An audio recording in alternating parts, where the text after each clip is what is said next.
భారతదేశ ప్రధాన భూభాగం ఈ అక్షాంశాల మధ్య విస్తరించి ఉంది.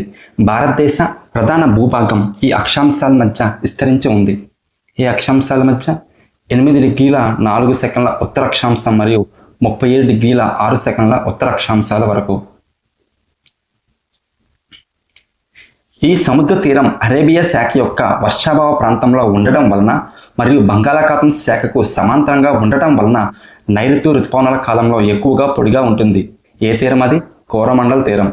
కోరమండల్ తీరం నైరుతి ఋతుపవనాల కాలంలో ఎక్కువగా పొడిగా ఉంటుంది. ఈ నది యొక్క పరివాహక ప్రాంతం మహారాష్ట్ర, మధ్యప్రదేశ్, ఒడిస్సా, తెలంగాణ మరియు ఆంధ్రప్రదేశ్లోని కొన్ని ప్రాంతాల్లో విస్తరించి ఉంది. ఏ నది యొక్క? గోదావరి.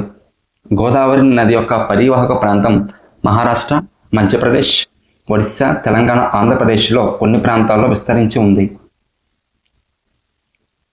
క్రింది వాటిలో మిశ్రమ వ్యవసాయాన్ని ఉత్తమంగా వివరించే స్టేట్మెంట్ని గుర్తించండి.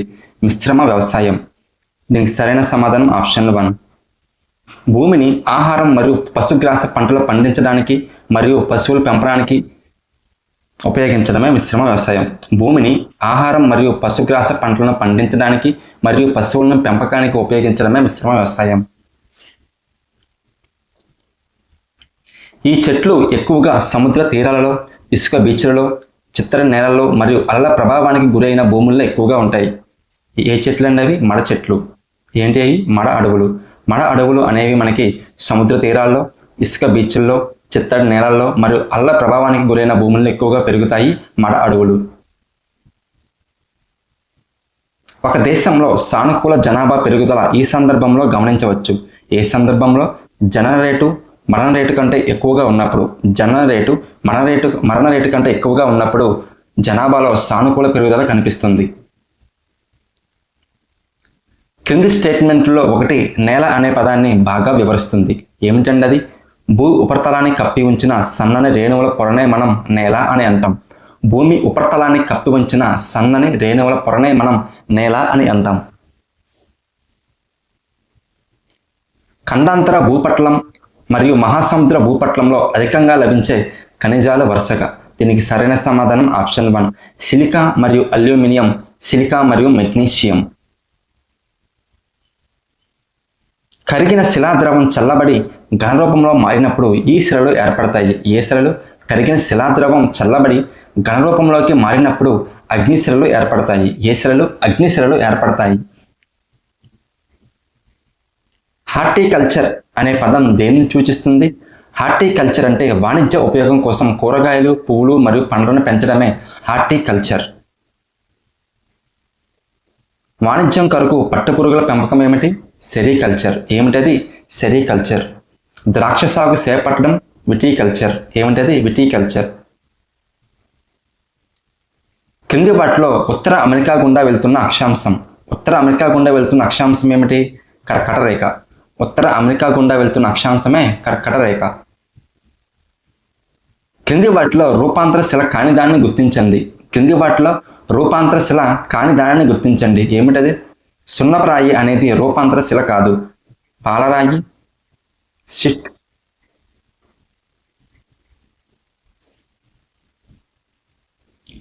కొన్నిసార్లు నది అంచును నిర్మించిన ఒడ్డుపై నుండి నీరు పొంగి పొర్ల ప్రవహిస్తుంది. అప్పుడు కొన్నిసార్లు నది అంచును నిర్మించిన ఒడ్డుపై నుండి నీరు పొంగి పొర్లి ప్రవహిస్తుంది. అప్పుడు ఇది నది ఒడ్డున సన్నటి మట్టి మరియు ఇతర పదార్థాలను నిక్షిప్తం చేస్తుంది. క్రింది వాటిలో ఈ పవనాలు సంవత్సరం పొడవునా నిరంతరాయంగా క్రమబద్ధంగా ఒక నిర్దిష్ట దశలో వేస్తాయి. ఏమిటవి? వ్యాపార పవనాలు. వ్యాపార పవనాలు సంవత్సరం పొడవునా నిరంతరాయంగా క్రమబద్ధంగా ఒక నిర్దిష్ట దిశలో వేస్తాయి. 1950-65 మధ్య వ్యవసాయ అభివృద్ధి మొదటి దశలో భారతదేశం వీటిపై భారీగా పెట్టుబడులు పెట్టింది. వేటిపైనండి? నీటిపారుదల ప్రాజెక్టులు మరియు విద్యుత్ ప్రాజెక్టు నిర్మాణం మీద ఎక్కువ పెట్టుబడులు పెట్టింది. దీని ద్వారా ఏర్పాటు చేయబడిన ప్రాంతీయ శాసనసభ సభ్యులు పరోక్ష ఎన్నికల ద్వారా రాజ్యాంగ పరిషత్ సభ్యులను ఎన్నుకున్నారు. దేని ద్వారా అండి? భారత ప్రభుత్వ చట్టం 1935 ద్వారా. ఈ రకమైన ప్రభుత్వ వ్యవస్థలో ప్రభుత్వంలో ఉన్నవారు తమ అధికారాన్ని ప్రజల నుండి పొందుతారు మరియు ప్రజలకు మాత్రమే సమాధానం చెప్పాలి. ఏమిటది? ప్రజాస్వామ్య ప్రభుత్వం.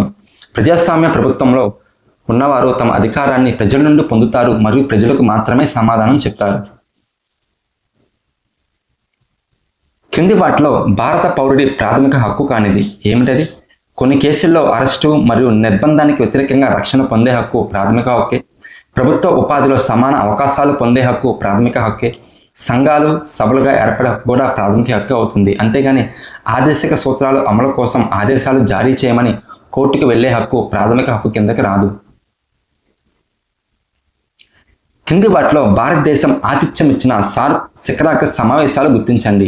ఆన్సర్ 2వ, 8వ, 14వ శిఖరాగ్ర సమావేశాలకు భారతదేశం ఆతిథ్యం ఇచ్చింది. గ్రీన్ పీస్ ఉద్యమ ప్రధాన కార్యాలయం ఎక్కడ కేంద్రీకృతమై ఉంది? గ్రీన్ పీస్ ఉద్యమ ప్రధాన కార్యాలయం ఇక్కడ కేంద్రీకృతమై ఉంది. ఎక్కడ? ఆమ్స్టర్డామ్. ఎక్కడ? ఆమ్స్టర్డామ్లో గ్రీన్ పీస్ ఉద్యమ ప్రధాన కార్యాలయం ఉంది. మనుషులందరికీ ఒకే జాతి, ఒకే దేవుడు, ఒకే మతం అన్న భావనను ప్రచారం చేసింది ఎవరు? నారాయణ గురువు. ఎవరు? నారాయణ గురువు. యుఎస్ఎస్ఆర్లో అణు శాస్త్రవేత్త, మానవ హక్కుల ఉద్యమానికి ముఖ్యమైన నాయకుడు ఎవరు? ఆండ్రీ సక్రేవ్. ఆండ్రీ సక్రేవ్. 1965లో ఇండో పాక్ యుద్ధంలో భారతదేశం మరియు పాకిస్తాన్లను కాల్పుల విరమణకు ఒప్పించిన ఐక్యరాజ్య సమితి ప్రధాన కార్యదర్శి ఎవరు? యూథాంట్. ఎవరు? యూథాంట్. భారత్ మరియు చైనా మధ్య పంచశీల ఒప్పందంపై సంతకం చేసిన రోజు ఏప్రిల్ 29, 1954. ఏప్రిల్ 29, 1954లో భారతదేశం మరియు చైనాలు పంచశీల ఒప్పందంపై సంతకం చేశాయి. ప్రచ్ఛన్న యుద్ధ సమయంలో అలీనోద్యమం యొక్క ప్రధాన లక్ష్యం ఏమిటి? ప్రచ్ఛన్న యుద్ధ సమయంలో అలీనోద్యమం యొక్క ప్రధాన లక్ష్యం తటస్థంగా ఉండి శాంతిని ప్రోత్సహించడం. 1966లో సద్దాం హుస్సేన్ ఇరాక్లో అరబ్ జాతీయవాదం మరియు సోషలిజం అనే జంట నినాదాలతో అధికారంలోకి వచ్చారు. వాళ్ళ ఉద్దేశంలో సోషలిజం అంటే ఏమిటి? వాళ్ళ ఉద్దేశంలో సోషలిజం అంటే చమురు నిల్వలను జాతీయం చేయడం మరియు చమురు నుంచి వచ్చే ఆదాయాన్ని పౌర సంక్షేమ చర్యలకు ప్రభుత్వం ఉపయోగించడమే సోషలిజం అంటే. 1955లో జరిగిన ఈ సమావేశం అలీనోద్యమానికి మార్గం సుగమం చేసింది. ఏ సమావేశం? బాండుంగ్ సమావేశం.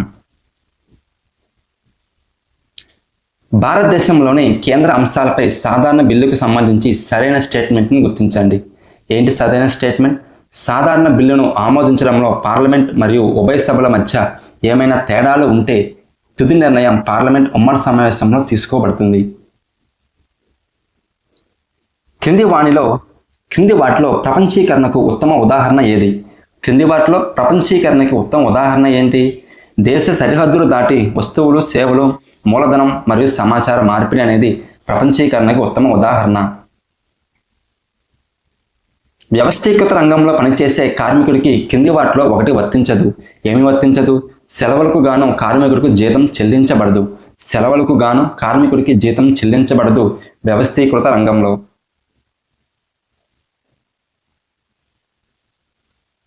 ప్రజా పంపిణీ వ్యవస్థకు సంబంధించి క్రింది వాటిలో సరికాని స్టేట్మెంట్ని గుర్తించండి.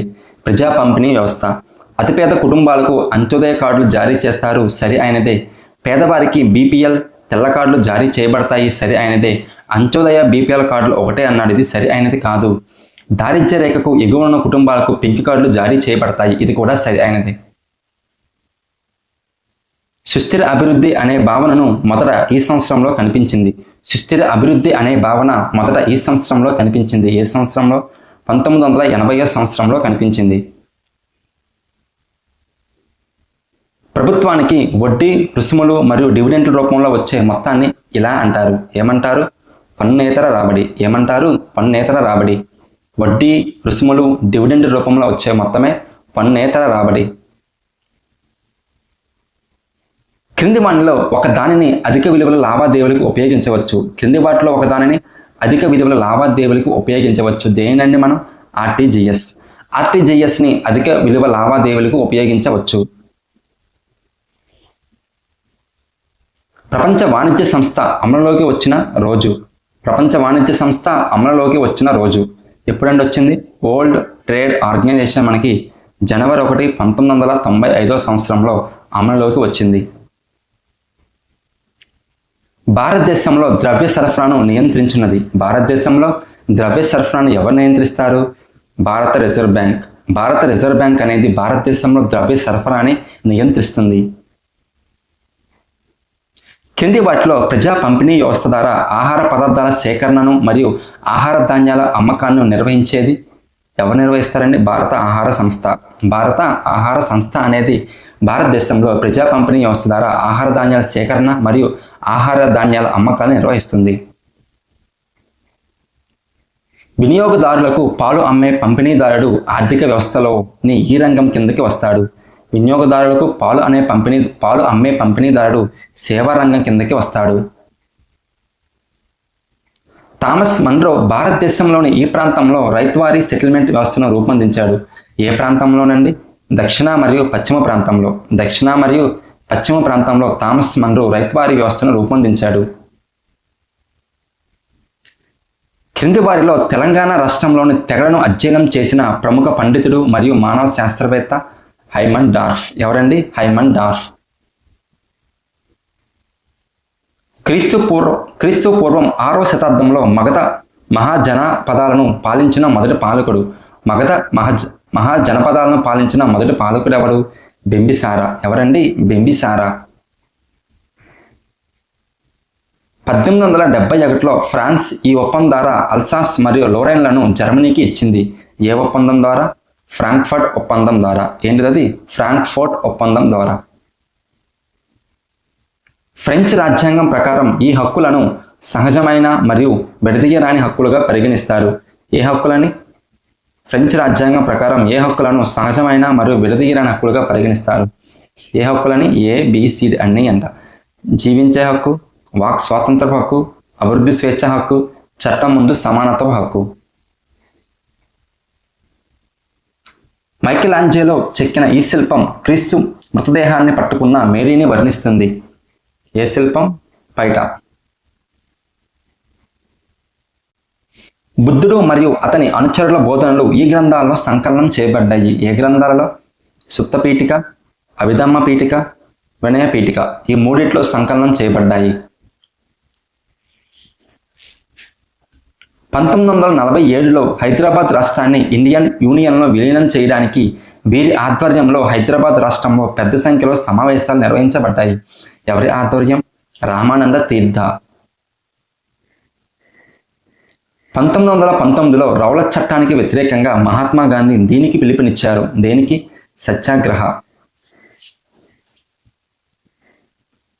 భారతదేశంలో సైన్య సహకార ఒప్పందమును మరియు రాజ్య సంక్రమణ సిద్ధాంతాలను వరుసగా ప్రవేశపెట్టిన వారు ఎవరండి? సైన్య సహకార పద్ధతిని లార్డ్ వెల్లస్లీ, రాజ్య సంక్రమణ సిద్ధాంతాన్ని డల్హౌసీ. సైన్య సహకార పద్ధతిని లార్డ్ వెల్లస్లీ, రాజ్య సంక్రమణ సిద్ధాంతాన్ని లార్డ్ డల్హౌసీ ప్రవేశపెట్టారు.